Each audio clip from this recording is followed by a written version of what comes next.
What's up, everybody? I'm Metal Nick. I'm Jeff Grindstoffer. And welcome to episode number 92 of Final Bang. Jeff, do you want to introduce today's guest? Today, ladies and gentlemen, we have one of my favorite musicians out of St. Louis, one of my favorite vocalists of all time, actually, Derek Yeager. And everybody might know you from Sine Nomine. And dude, every time I get on the Bandcamp page for the Nomine faction, I find a new band that you're in. It seems like every day you're joining a new project, and it's crazy. It's crazy how active you are and how musically talented you are. I'm always learning something new about you. But today, episode 92, Derek Yeager, ladies and gentlemen. Welcome, Derek Yeager, to the show. Woo! Thank you so much. Yeah, really great to be on the show. I'm excited to talk vinyl with the crew here and see where this takes us. Killer. So now recently with the release of the new Sine Nomine EP, you have started a new project, correct? And this is called Ephemera Flux. Ephemera Flux. Ephemera Flux. I knew I'd mispronounce it. I always do. But tell us a little bit about this before we get into your records, please. Yeah, for sure. So let me give a little bit of backstory. Okay. Preceding Ephemera Flux come a couple of other small kind of like project labels. Most of these efforts are really stemmed around collecting and documenting, all of the projects that I might be working on at any given time. As you mentioned, Jeff, there's no shortage of projects that I'm working on. They're really just kind of hubs for where I can document and put my music out there. In some cases, it's full band projects. For instance, Sine Nomine. I've been in other projects throughout the years, over the last 20, 25 years. Where possible, I'll put that material on these digital sites. So NFR, No Manufacturing Records, has historically been a digital-only kind of presence where folks can access any of the music that I've helped create. The Ephemera Flux is more kind of like taking this to the next level. It's still going to house many, if not all, of the projects that I've been a part of. The focus is really on reprinting or putting old releases on physical where it makes sense, where there's maybe excitement or enthusiasm for a particular release, but also to work with other artists that I've had the privilege to meet over, again, 25, 30 years of playing music globally. And really what's afforded me a lot of the opportunity is the internet, right? So I don't think without the internet we could have really spread our wings and met as many people as we maybe could have had 30 years ago or so. The internet has really helped to foster really long-standing connections with artists across genres globally for the better part of my music career. So it's really helped to solidify those connections, and I look forward to putting out previous digital-only releases from friends and artists alike, spanning genres as well as new releases. So future new projects with folks. Again, this is going to be primarily, I guess not again, but this is going to be primarily small, short press runs. So we're talking anywhere from 50 records being printed for a given release up to maybe 300 tops. We really want to keep these super limited, super collectible, and for the diehards, for the underground music that's maybe a little bit left field, obscure, and where we like to entertain sonic sounds. Sure. Well, dude, that all sounds awesome, and I'm glad that you're taking this approach to releasing physical copies, especially a couple days back. For those of you that don't follow Derek or his many endeavors on Instagram, you did a poll the other day where you were like you put a picture of all the old Sine Nomine releases, and you were like, which ones do you want released? And I said all of them. Yeah. In chronological order, every press. Like, I'm excited if you start pressing like this machine is malfunctioning on vinyl and the Smack EP, dude. I'm excited. I'm excited to see what you release on vinyl. And whenever I had contacted you, whenever this whole endeavor came up, or whenever I said, dude, do you by chance collect vinyl? And you were like, you have no idea. I was like, yes, dude, I'm so excited to have Derek on the show. And you said, it doesn't help that I collect vinyl, but now I'm starting to press them. So it's going to get way out of hand. So I'm excited for it to get out of hand. We might have like a 5-part thing with Derek Yeager about that. Yeah, I'll keep you posted. I hope to stay pretty busy throughout 26. Right now all we have lined up is Sine Nomine, this Under Veil EP, which is that limited 100 pressing. Yes. That's coming out November 28th. And, I think Sine Nomine takes precedence somewhat. I'm a bit biased when it comes to my project. Sine Nomine has really been the lengthiest project that I've been a part of. Started all the way back in 1999. And, we were scrappy. We're still scrappy. We still record DIY. We don't go into like big studios or anything like that. But, we're older and we'd like to have the opportunity to share some of this in a physical form for the folks that are really into the music and would like that physical copy. So yourself, Jeff, and there's a fair number of other folks that have shown a fair amount of enthusiasm. So again, that's why we're going with we're not a big band. We're not famous by any stretch of the imagination.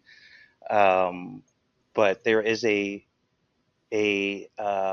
group, a cohort of folks out there in the world that are interested. And so we want to make that a reality.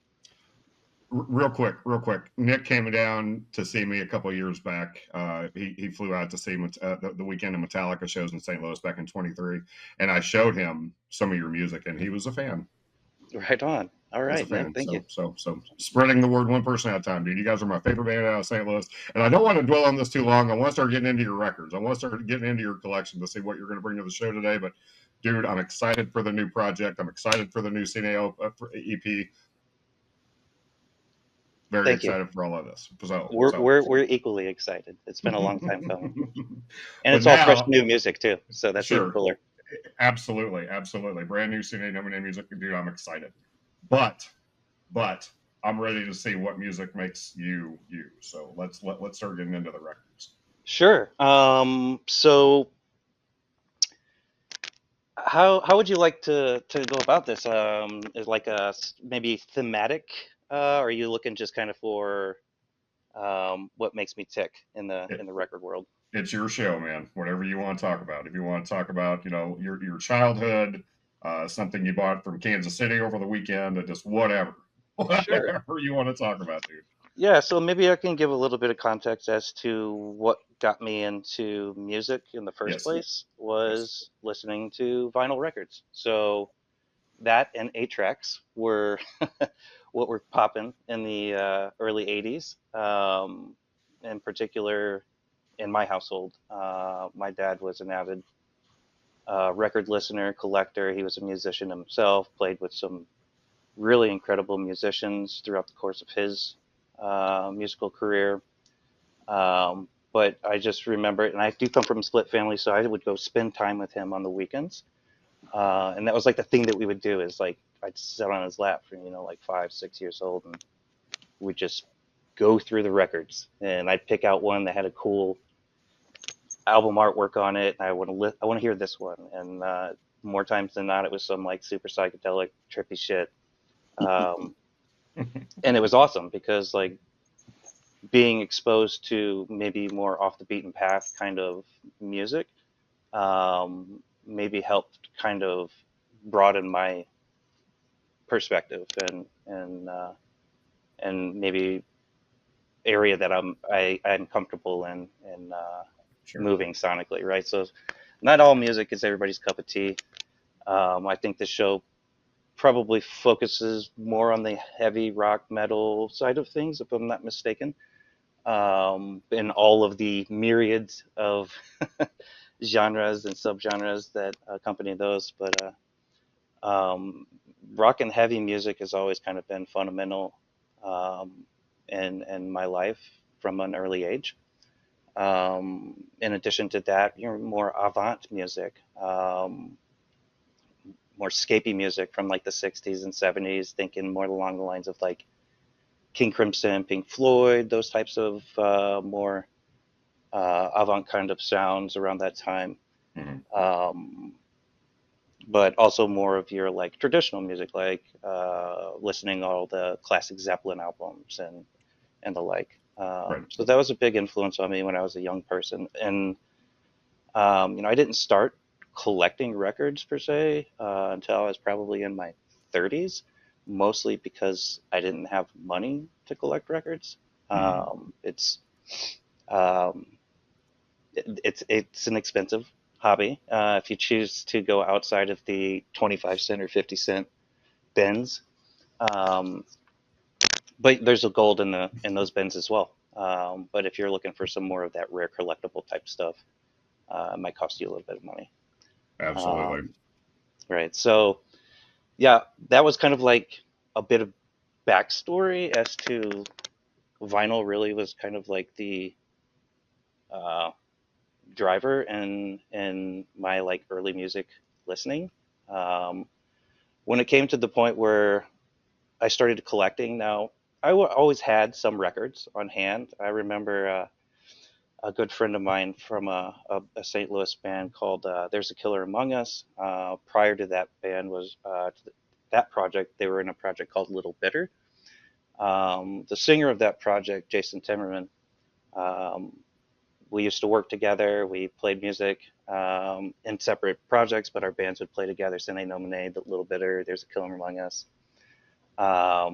And I remember him offloading some records to me. I was about 19, maybe 20 years old. And I was still kind of getting into more of being more exposed to the underground music. I'd say the extent of underground music for me was like my dad's underground collection. Mhm. But as I was in, like middle school, high school, I was more exposed to like the mainstream music until about 10th grade when a buddy showed me some Prong, I believe it was. I think it showed me Prong. And I was like, okay, this is different. Um, so yeah, anyways, segueing back to where it was, about 19, 20 years old, buddy's offloading some records. He's like, you're going to love this shit. He hands me Coalesce, Give Them Rope. I also get the, what else did he give me? There was the Hydra Head Black Sabbath tribute 7 inches that they put out. I think it was like in 96, 97, 98 area.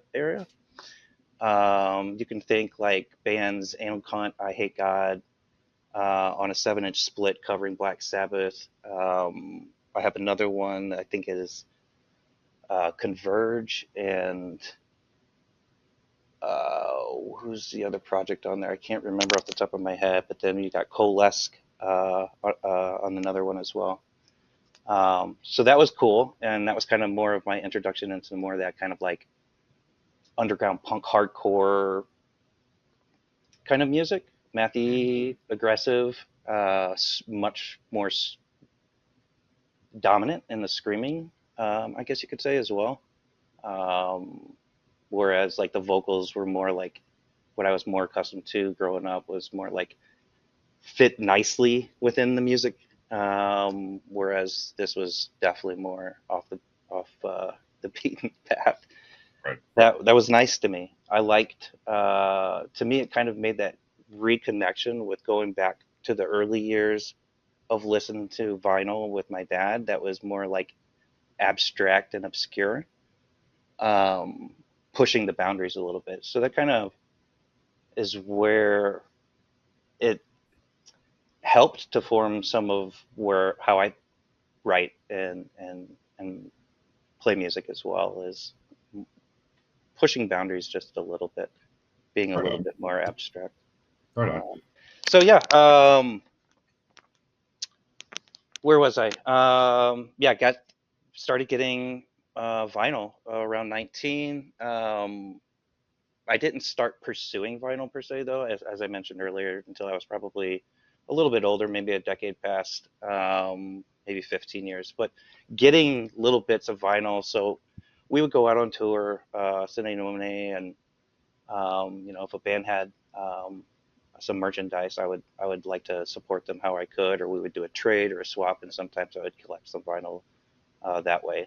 Unfortunately, um, a lot of what I had that was collected through the years during that time, I no longer own. So I did have a big kind of uh, move about 6, 7 years ago, where I was moving across the country. At that point, I did have a pretty nice collection. I'd say somewhere around 300, 350 records.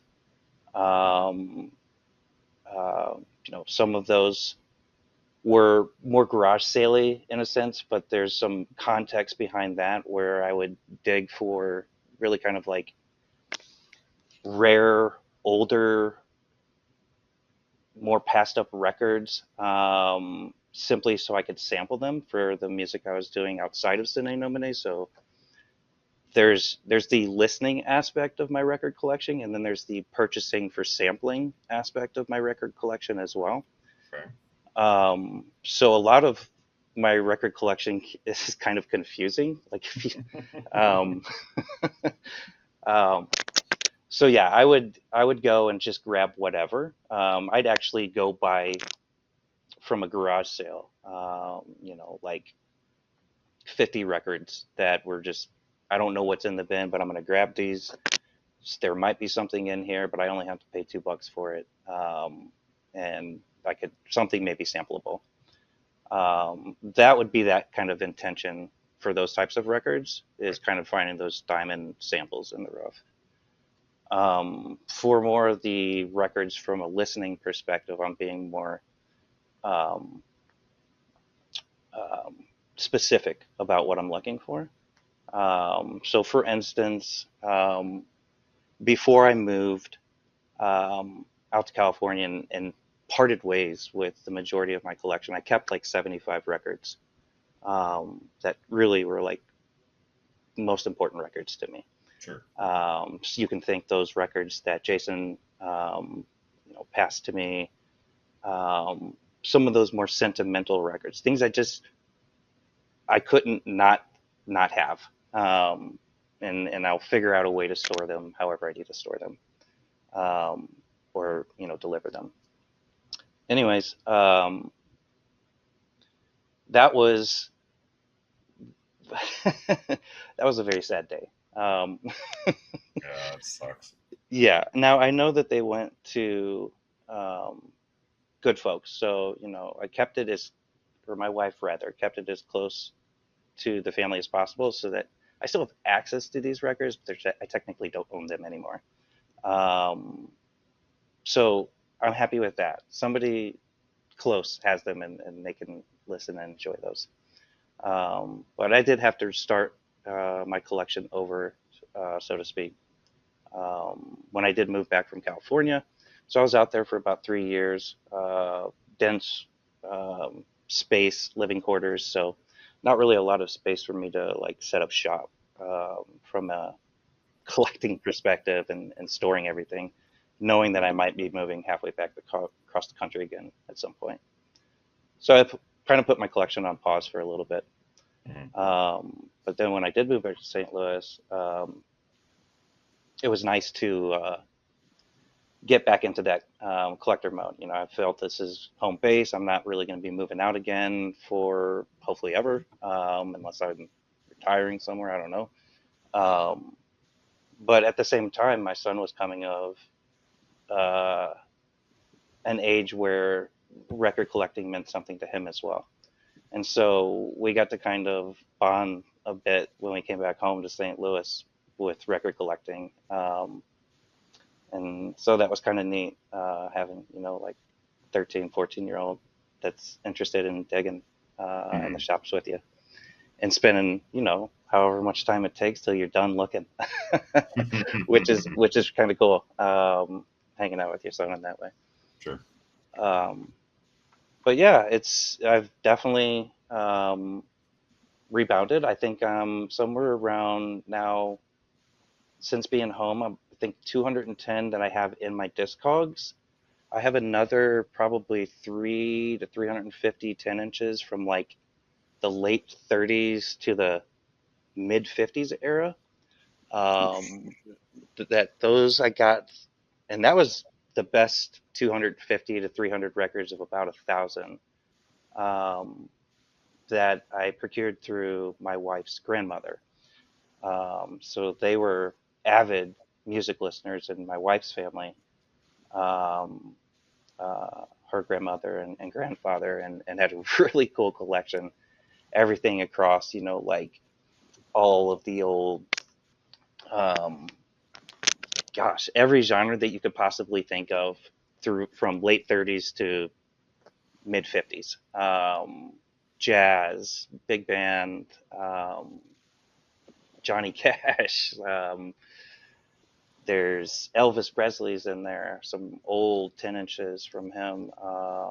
The Ozark Mountain Trio, which, some fun fact is, my wife's, within my wife's family. So Ozark Mountain Trio, I think, was like maybe around the Boss, Missouri area. So a little bit south towards like the Ozarks or whatnot. But they had the Ozark Mountain Trio. They would go on tour with like Johnny Cash and all that. They were all friends. And so some of their records, I've got those records as well through the family, that were kind of passed down. So some rare oldies. Those aren't, some of them I could probably sample, but I don't know that I'm necessarily looking to use those for samples, more as like nostalgic listening or being introduced to some music that I just never thought I would have heard before. Right. I think that's the coolest part about getting hand-me-downs or gifted music from older generations, is a lot of it I'm unfamiliar with, and so it's a new listening experience and could trigger some inspiration. There you go. Yeah.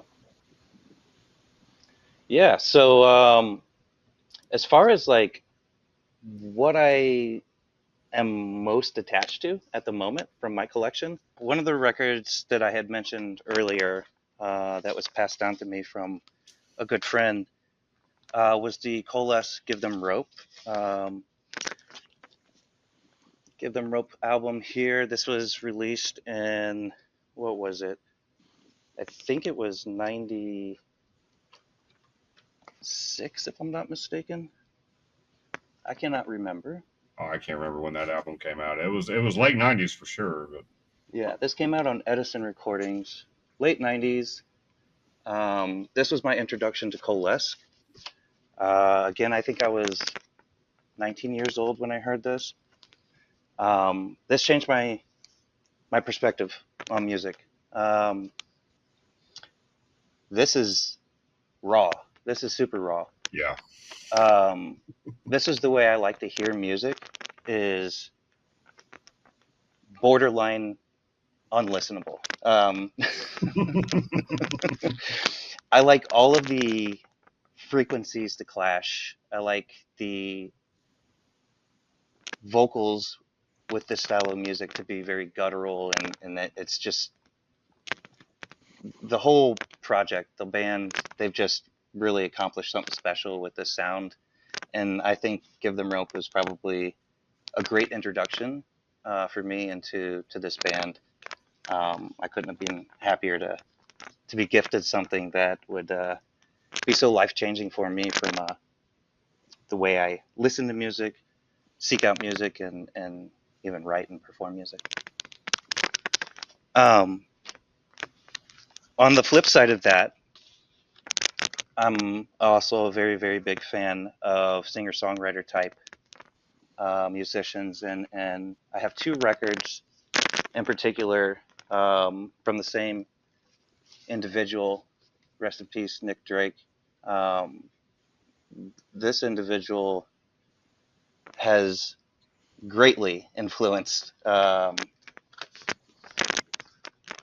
way that I write music. I have a project called Yoshito Yoshito. It's pretty hidden. There's not much out there that's Yoshito Yoshito. Certainly nothing physical. But it's had a major impact on the way I think about tuning, being more free with like tunings. And so yeah, a lot of the songs, in particular, Five Leaves Left is the first album that I heard from Nick Drake, probably 25 years ago. And this is like probably some of the most timeless music I've ever heard from a singer-songwriter perspective. I suspect too that Nick Drake had a pretty big influence on many of our current artists that are writing singer-songwriter type music, acoustic type music. Mm-hmm. So yeah, big fan of Nick Drake. I think my most cherished album at the moment is by Midair Thief. This is a South Korean, it's kind of like psych, avant-garde, experimental music. And I don't even know how to really describe it. I'll show you a little bit of the artwork here. So we've got this here. Again, this is getting pressed and printed out of South Korea.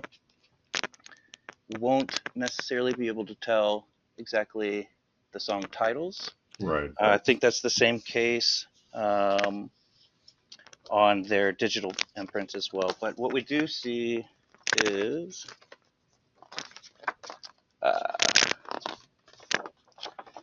a really nice bone kind of with a little bit, it's hard to see in this light, but there's a little bit of gray that's kind of cutting through that bone. Yeah, it's almost like a marble color. print. Yeah. Yeah. I see that So for it's sure. subtle, but very, very nice. I highly encourage folks to check out Midair Thief. Even if you can't get it on vinyl, check that music out. It is a completely different approach to time signatures, melodies, intersection of genres. It is a trip, and it is wildly well executed and beautiful and haunting and unnerving. It's a new experience. Nice. Definitely up there on my list. Nice. Now, I have to say that is the first time that band's ever been mentioned on the show. That is an absolute first. Coalesce here and there, and Midair Thief is absolutely, yeah. That's dude. The artwork's awesome. The way you describe it, dude, that's something I would really want to check out for sure. Yeah, definitely check it out. It's not everybody's cup of tea. It's, if I had to like throw it into an arena of folks that I think might have an appetite for it, would be, think maybe like pre-California Mr. Bungle, maybe even Disco Volante, but much more structured. So the songwriting is more structured.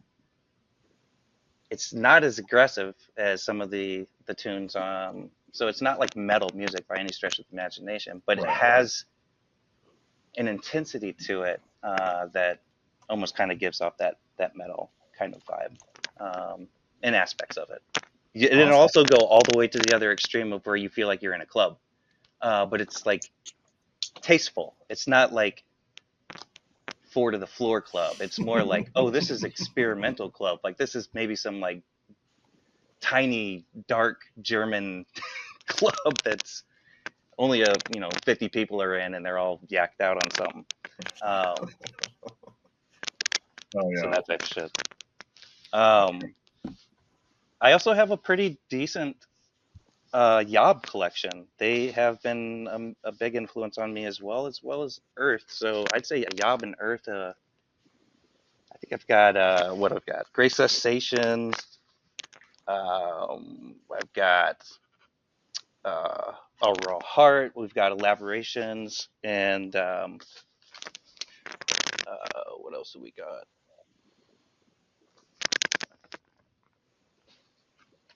And then the last one we got here.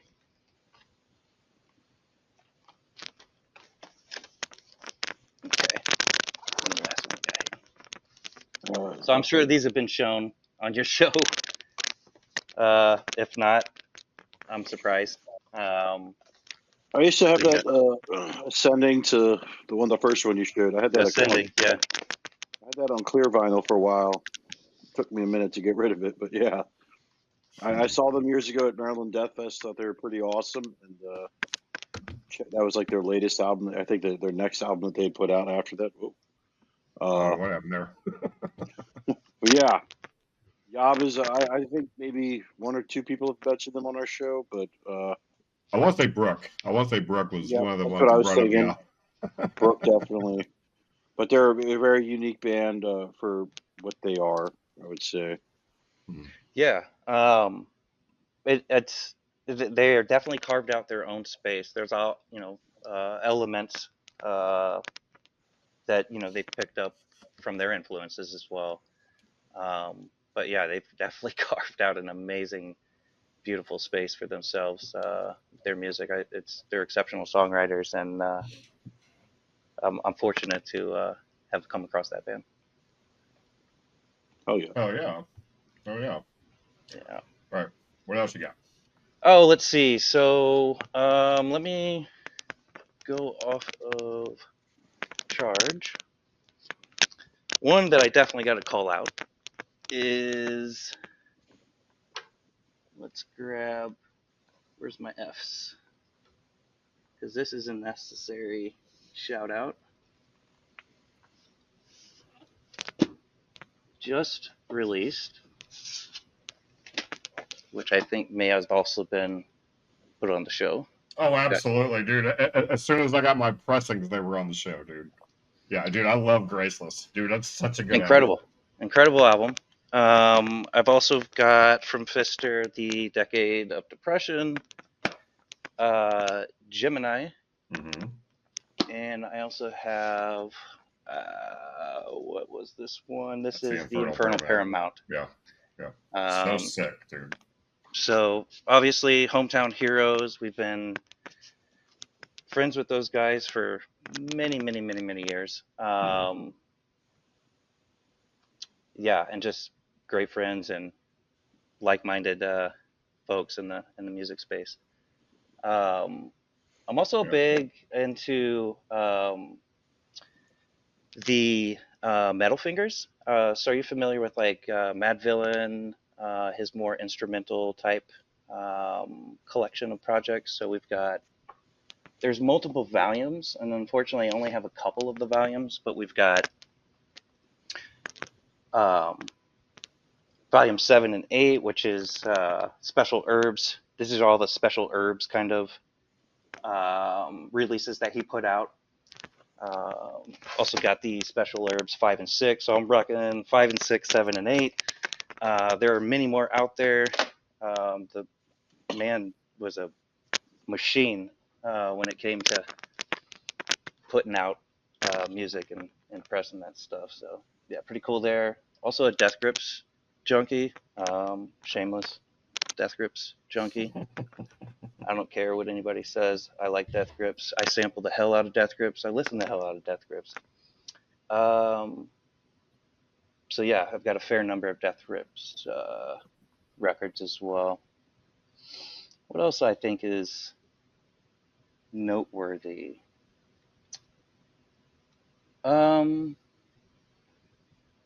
This one might be a little bit noteworthy. I know that this one is rather collectible. This is Modal Soul by Nujabes.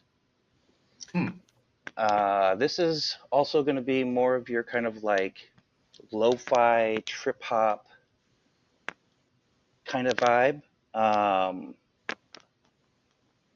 It's mostly instrumental, very minimal, kind of like vocal samples. I believe it's just one dude in Japan that puts out these just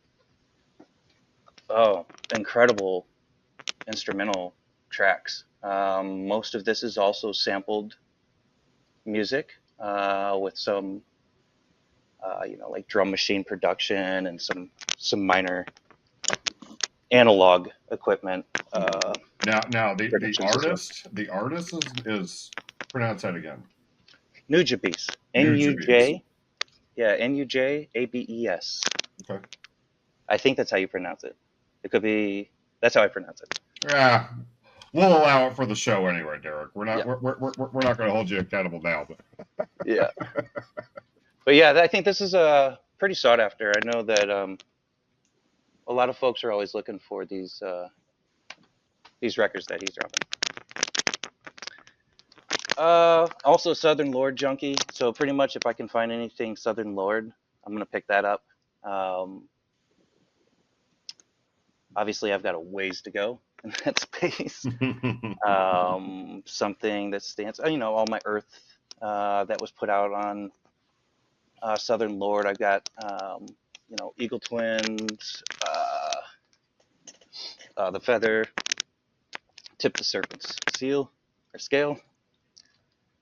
I'm into that kind of gnarly, dark metal type shit too. Mhm. I don't know what to call any of this music. I never really try to like put any music in a spot. Really, I just want to hear it and make it feel it. Yeah. So I got some good Converge. I got the that was the other one I got from Jason. I got the original When Forever Comes Crashing. Oh, wow. Nice, dude. That's sick. So that was a pretty amazing Passover. Yeah, rest in peace, Jason. Just a good dude. What else is cool? I got some Botch, but none of it's original. Dude. Okay, now hold up. Now this is one band I was waiting for you to talk about because as a Sine Nomine fan, like you've introduced me to Botch. Like whenever I first started getting into Sine, like it was a very like I've always associated the two. Not saying that you were like a copycat Botch, but it was very Botch-ish. Like I never got into them whenever they first came around, but whenever I started getting into Sine, I was like, okay. Especially like I've heard you and Doug talk about Botch here and there, so it was like, yeah. okay, I want to check this band out because if this is somebody who's obviously influenced this band that I thoroughly enjoy now, then yeah. So this is somebody I was hoping you would talk about. Yeah. Again, none of them are original, but they're Botch nonetheless. And I think any Botch fan should own Botch, however you can get it in the physical format, be it CD, tape, or vinyl. But yeah, Botch has had probably them and Coalesce. Again, I keep going back to that late '90s era. It was just vibrant and hearing new music for me, and those two really stood out, Botch and Converge and Coalesce. But really, the three of them, Botch, Converge, Coalesce, the three of those stood out because it was so foreign and so, I don't know, it was just such an exciting listening experience, so new, and so many things to like hear. It was more challenging to listen to it. Yeah, when Zegma Beach was asking about some of our influences, like it all went back to Botch and Coalesce and Converge for myself and Doug and Mike in particular. I know that Mike had more of a he had broader. He was listening to a lot of hardcore punk. I don't think that was something that Doug and I really listened to a whole lot of. But we were definitely more getting into the scene on that side as well, kind of by proxy, because we played a lot of shows with those bands, like Shutdown, Earth Crisis, and more of your like traditional hardcore punk music. And that was cool too, because like not being exposed to that prior to playing with them was interesting too, because like that's a completely different approach to like truly traditional hardcore punk music. And seeing how those folks kind of carved out their sounds was inspirational as well, on because though, and that's the thing about Sine Nomine too, is like you probably noticed that we're not like a specific genre. I think we kind of like take our favorite parts of what we hear and like try and make them our own sound. Right. So like there's awesome parts across every genre. And I think that's the neatest thing about music, is like you can go anywhere with it. Like you can take and I think this might be too, because like I do a lot of programming with music, so you can take like any sound and turn it into any instrument, right? So you can take any like genre and a piece of that genre's template and basically rearrange it into your own thing. So it's kind of like sound design in a sense, where like if I wanted to take a snare and turn it into a kick drum, you can do that. Well, you can kind of do the same thing with genres as well, in an odd kind of way. Hell yeah. Yeah. So yeah, we kind of like really enjoy just kind of exploring sound. And whatever moves us. And we are all better people for it, Derek. Dude, I love the way your approach to music and the eclecticness, and just to hear about being such a big fan of Sine, like to know your influences and like how you approach being inspired by music, or whatever. It's cool. It really is a cool thing to hear, man. So Samples are a big deal to me. I'm a big hip hop fan. You see, I like the Beastie Boys, and they would sample fucking everything and put it in their music. And it was so much that song "Pass the Mic" where you hear that woo part. That's just MCA's car alarm. I mean, like you could sample anything and make it into your music. And I love that part where you said you can take a sample from anything and make it any genre and any instrument. That's brilliant. That's well said. I know exactly what you're talking about, and I've seen it happen in real time, and that's the great thing about it. And I love that actually you were talking a lot about these albums that you have, where some of them are bought specifically for samples. That's fucking awesome. We've never had anybody on the show talk about that before, actually. Well, let me segue since I got you, because this makes perfect sense. So out of Sine Nomine, I also do other music. As Jeff mentioned, I have to find it, because I sure hope that I own my own music somewhere in here. QRS. He doesn't keep his own music on a special shelf. How humble of a guy. Just mixed in with the general population. It's somewhere around here. I've got to find it. There it is, out of order. So I also go by the title or moniker or whatever you want to call it, Teep, T-E-E-P. Let me go sit down so I'm less goofy looking.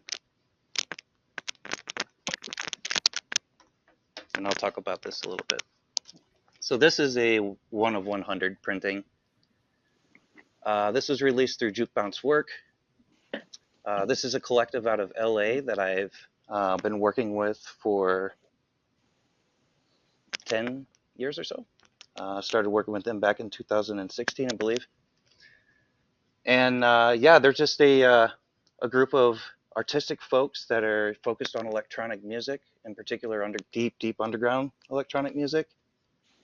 This particular genre of music can kind of fall into the category of footwork, but I don't think it's what I would consider traditional footwork music. This is kind of my variation to footwork with some of my electronic music productions.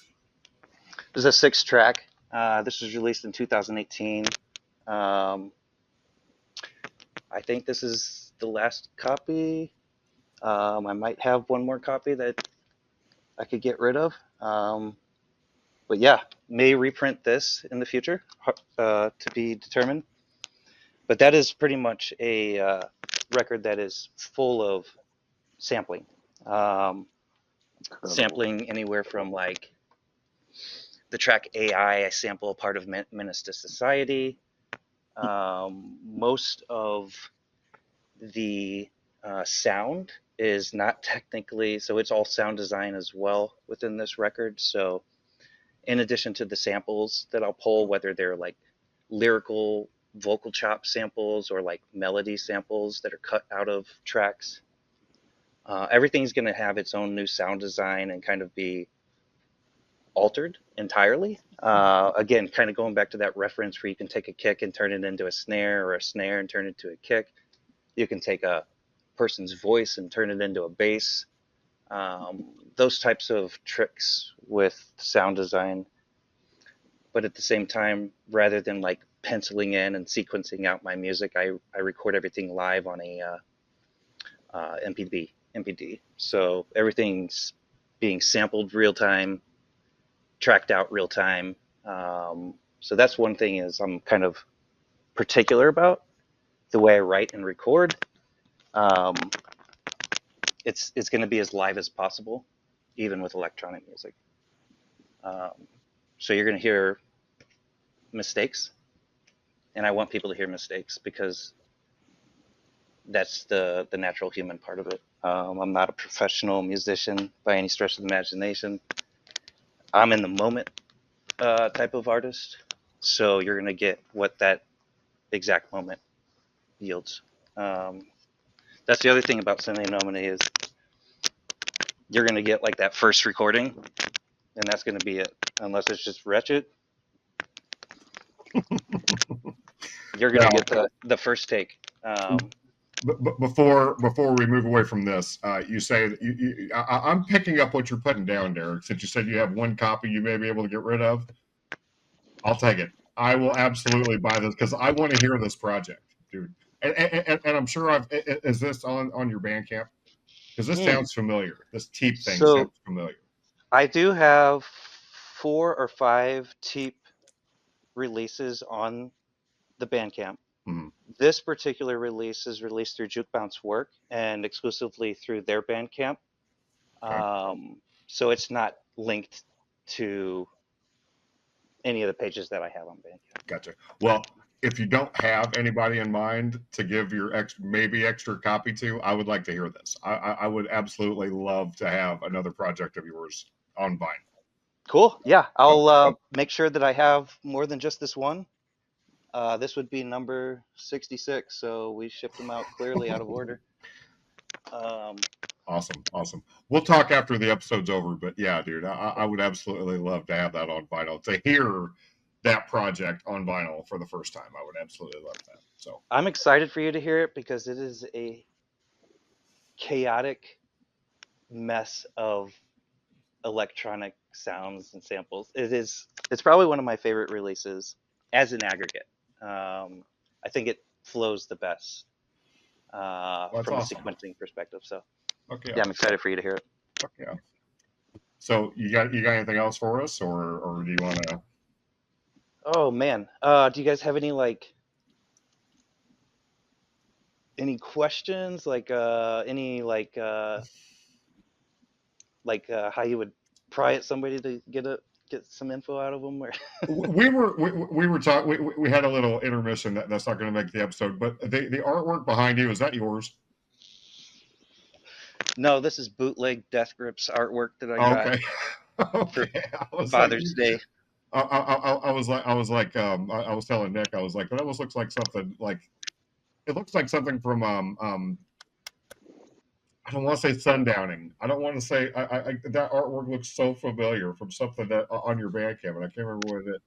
It could have been a Sundowning. I've got some interesting Sundowning covers for sure. Yeah. Yeah, man. So yeah, as far as like the future, where are we going? What are we gonna print? Yes, yes. Tell me what's up next. What I would like to release next is a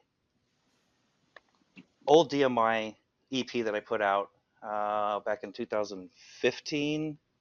This is a um, basically an edited um, type of approach. So I don't know if you all remember Aphex Twin put out Zero, the Zero album. What was it? 2014, I think it was. And along with that, he went on some website. I can't remember which website it was, and he basically dumped all of the files for like his demos, his excerpts, his doodlings that would have potentially made it on that album, but never made it on there. He just was like, "Here, this is up for 24 hours or something like that. Take this shit and do whatever you want with it." So Wow. I downloaded that. Death Grips did the same thing. They were on for like 24 hours, and I happened to be on their Twitter at the time. This was like 2010, 11. I don't even remember. Um, 24 hours. Here's our samples. Here's the acapellas. Here's the stems. Here's everything. I was just like, what?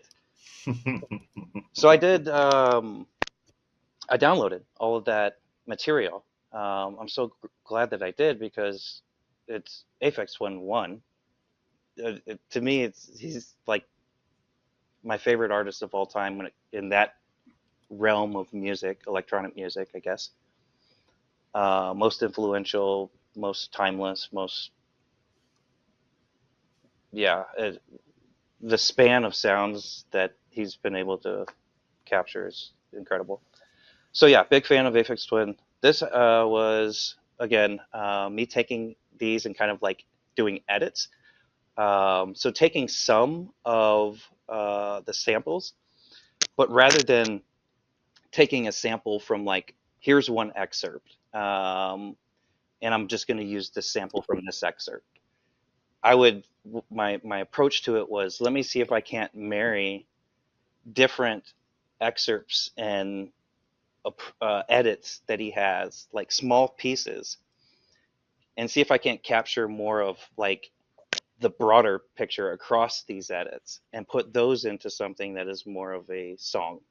So it's kind of like taking a bunch of samples or a bunch of songs and taking pieces of those songs and making one new song out of multiple Aphex songs. Hmm. But creating my own rhythmic structure on top of it. So not using any of Aphex drum samples or rhythmic approaches with any of like your percussive instruments. So yeah, it's Right. interesting. It's a trip. It's a wild listening ride, and I think that would be a fun one to put out. But again, that might be just me printing 50 so that I can sell 3 and hold on to 47 for myself. um, which, whatever. I think at some point, I think folks might become more hip to some of the eccentric DMY type shit that's out there. Mhm. So we'll see how that road goes. But I find it to be some of the most freeing music that I've ever written, aside from Sine Nomine. Awesome, dude. Hell yeah, man. This is cool. Get this little backstory about who Derek is and what's in the future, and Yeah. Now on the proper side, I do want to release more of the Sine Nomine. Now I do think it would probably be wise for us to consult a little bit. I don't know if we want to repress as the master versions currently stand, or if we want to remaster those. Right. So, do we want to go back and try and fix some of the nasty audio quality, or do we want to keep it as real to the original sound?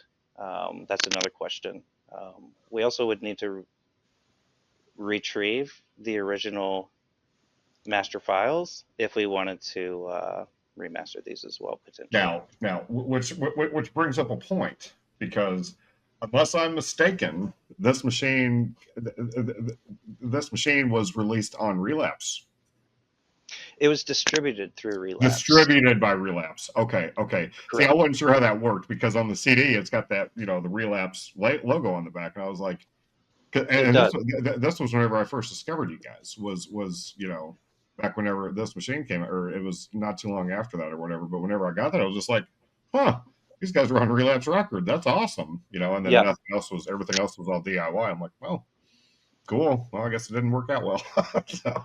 No, and it actually worked out super, because that, rather than having like a formal contract, it was very casual, right? So it made sense for a label of that stature at that time kind of to test waters with distro, and I think that did that with several bands, not just Sine Nomine.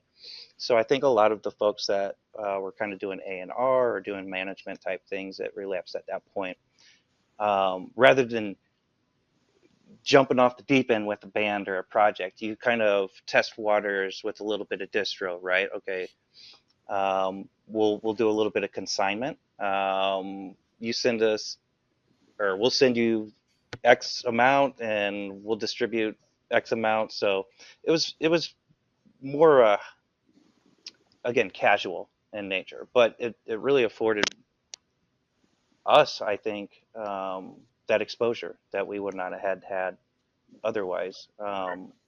So we were working with an individual named Dean. I think he went by the name of Mean Dean. And he was working at Relapse at the time. And he was the individual that I believe, I think it was through Love Loss that Dean reached out to us, because I think Grady and Scott knew Dean. So they sent them Dean our direction, and then we were discussed doing some distro through Relapse, which was pretty cool. But yeah, that was released on Robot Winter, which was a new, super small Iowa-based label. Okay. Yep. Well, and I don't think we ever went labels after that. Well, I don't have any other questions. I think I'm pretty well fanboyed enough for this episode on the internet for everybody to see how much of a fucking fan I am of Derek Yeager's music. So I'm gonna call it a day. If Nick has anything, I don't. I got all the sampling questions out of him already. That was pretty neat. Cool. Well, it was a real pleasure. I do appreciate you guys having me on, and love to talk more vinyl with you in the future. Dude, Definitely. Dude, absolutely. And once you get a few releases under your belt, we'll have you back on and say, hey, yeah, let's talk about them. Buy some records from Derek's. I'm not even going to try to pronounce it again. I've already made an ass of myself once. I'm not going to do it again. Why do I always choose the hard names? Right. It was like whenever I first discovered you guys, I kept calling you Sine Nomine, and they were like, Cinnamon, or no, it's not it at all. Who's Sine Nomine? Like, it's Sine Nomine. I don't even think we pronounce it right. I don't know what the perfect. I love the pronunciation, whether it's right or wrong. If it's wrong, I don't want to know what's right. Yeah, nothing's right, anyways. Hey. Wow, Derek, cool. Thank you so much for this. This was fun. Thank you for certainly. Thank you for your time this week, and thank you everybody for watching. And we will see you all next week. All right. And the final thing, my life.